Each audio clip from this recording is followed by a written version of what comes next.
күн баршаңызға. Бүгін сіздермен патшайым салатын дайындайтын боламыз. Яғни бұл менің өзім тауып алған салатым ғой. Салатта рецепт болмайды деп айтушы еді баяғыда анамыз. Рас екен. Енді бұны дайындау үшін бізге алдымен үйдегі бар заттармен дайындаймыз. Ең бастысы бір дүкенге барып ананы сатып алу керек, мынаны сатып алу керек деген жоқ. Ең басы үйдегі картошканы аламыз, суға қайнатып жібереміз, дәл осылай кубиктап турап аламыз. Жұмыртқаны аламыз да оны да қайнатып жіберіп, дәл осылай кубиктап турап аламыз. Барлық салатқа қосатын заттың барлығын кубиктап тураймыз. Бір келкі қылып. Өте әдемі болып шығады. Дәмі де керемет.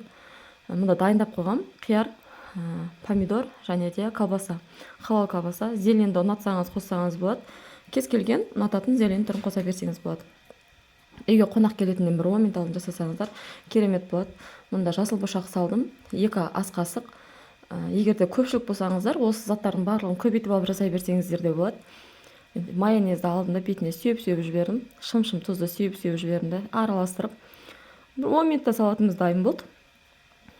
Жаздым да уақыт кеткен жоқ. Өзіме ұнайтын әдемі ыдыс бар, соны алдым да салып алдым. Сонымен укроппен өзімше сәндеп қойдым. Мына жерде дәмін көріп тұрмын. Ой, керемет, прям дәм күшті енді. Міндетті түрде жасап көріңіздер.